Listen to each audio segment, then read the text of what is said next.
Hi students, today I am going to explain what is covalent bond. So what is covalent bond? It is a chemical bond formed between two or more atoms in a molecule by sharing of two electrons for each bond pair from each atom. So what is covalent bond? It is also a chemical bond. So actually chemical bond is of two types, covalent bond, ionic bond. So what is covalent bond? A covalent bond is formed by sharing of two electrons between two atoms. And what is ionic bond? Ionic bond is nothing but by transfer of electrons from one atom to another. So here is the difference. Covalent bond is by sharing of two electrons and ionic bond is formed by transfer of two electrons. So here we come, covalent bond, it is formed by two or more atoms by sharing of two electrons. So covalent bonds may be single covalent bond, double covalent bond, triple covalent bond, like this. What is single covalent bond? When only one electron pair is shared between two atoms, then it is single covalent bond and we will represent by single dash. And like H2, in H2, H dash H, and Cl2, Cl dash Cl, fluorine F dash F. Like this, only single covalent bond will be there because only one electron pair is shared between them. So, and what is double covalent bond? When two electron pairs are shared between the atoms, then it is called double covalent bond. And like oxygen molecules, so O2, so O double bond O, like this. And triple covalent bond, when three electron pairs are shared between them, it is called triple bond. And it is having three bonds between them. So we represent it with three bonds like N, triple bond N, HC, triple bond CH, like this. Then again there are two types of covalent bonds, polar covalent bond and non-polar covalent bond. What is polar covalent bond? So when the bond is formed between two unlike atoms, so the two atoms are different, then the shared atom electrons will not be distributed equally. So because they are two unlike atoms, the whatever is the electrons which are shared, where the shared atoms electrons will not be distributed equally because two unlike atoms are there. So their electrons which are shared will not be distributed equally. So they are unequally distributed between the two atoms. So they will have some ionic character in them. So that's why. So they are called polar covalent bonds. Like example, CH2, CCl3. Here C is having here hydrogen and chlorine. So different atoms are for forming bonds. So because of two unlike atoms, they will have different strengths between them.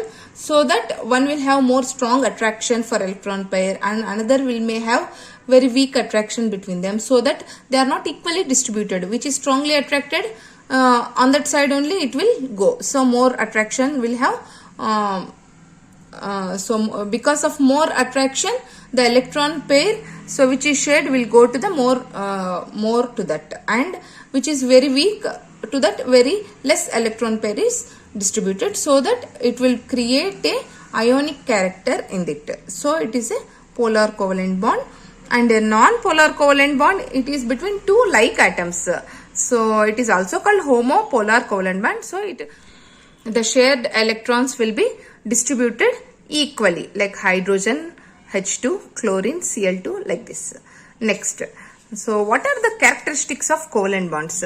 So how the covalent bonds will be there? So we know that covalent bonds are formed by sharing of electrons, and these covalent bond molecules will be generally soluble in all the organic solvents. They may be solids, liquids and gases, and their melting and boiling points are very low.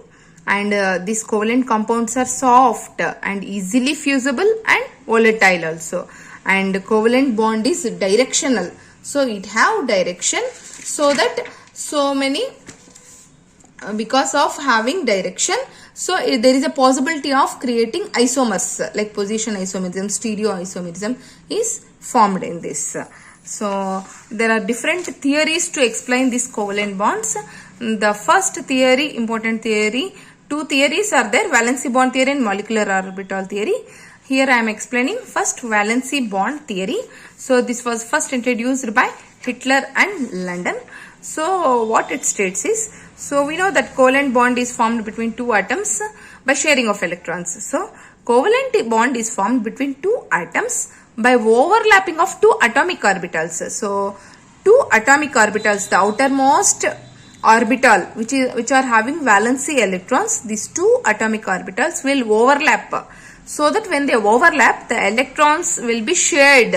So the valency atomic to share electrons of valency atomic orbitals.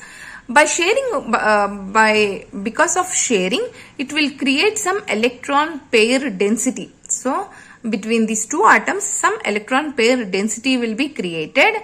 So the electrons are attracted towards nuclei. So because of the density, electron pair density created here, these electrons are attracted to the nucleus. So a bond is formed and they are held strongly. So these two atoms are held together by this bond. So very easily, so we can write covalent bond is formed by two atoms by sharing of electrons because of overlapping of atomic orbitals. Then what are its postulates?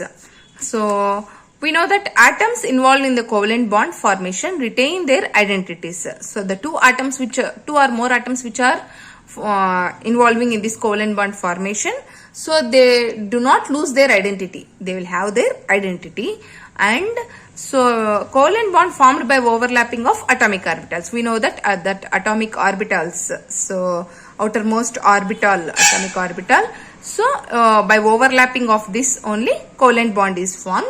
When there is overlapping, so there are two types of overlapping.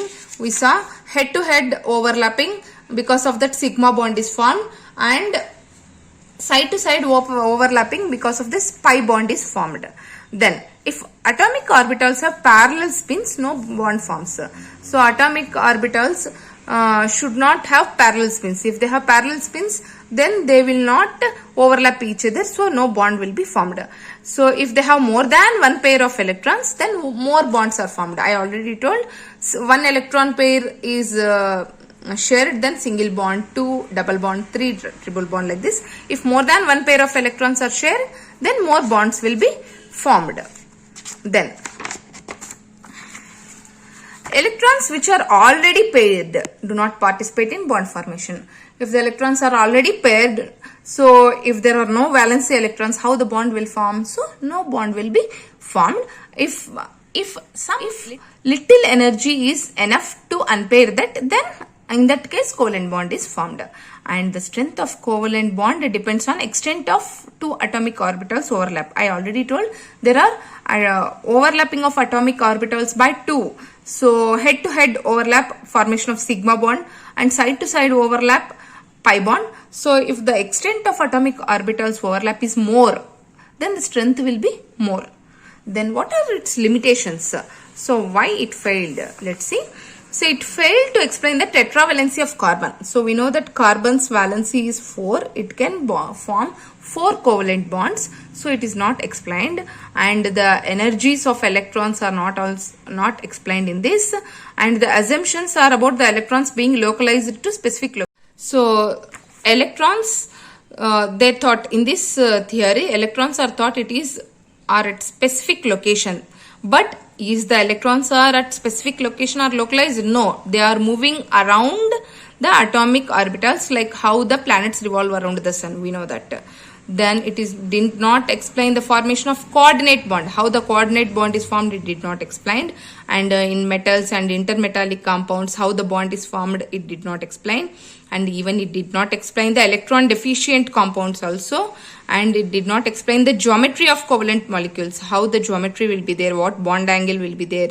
So all these are not explained in this theory. Thank you.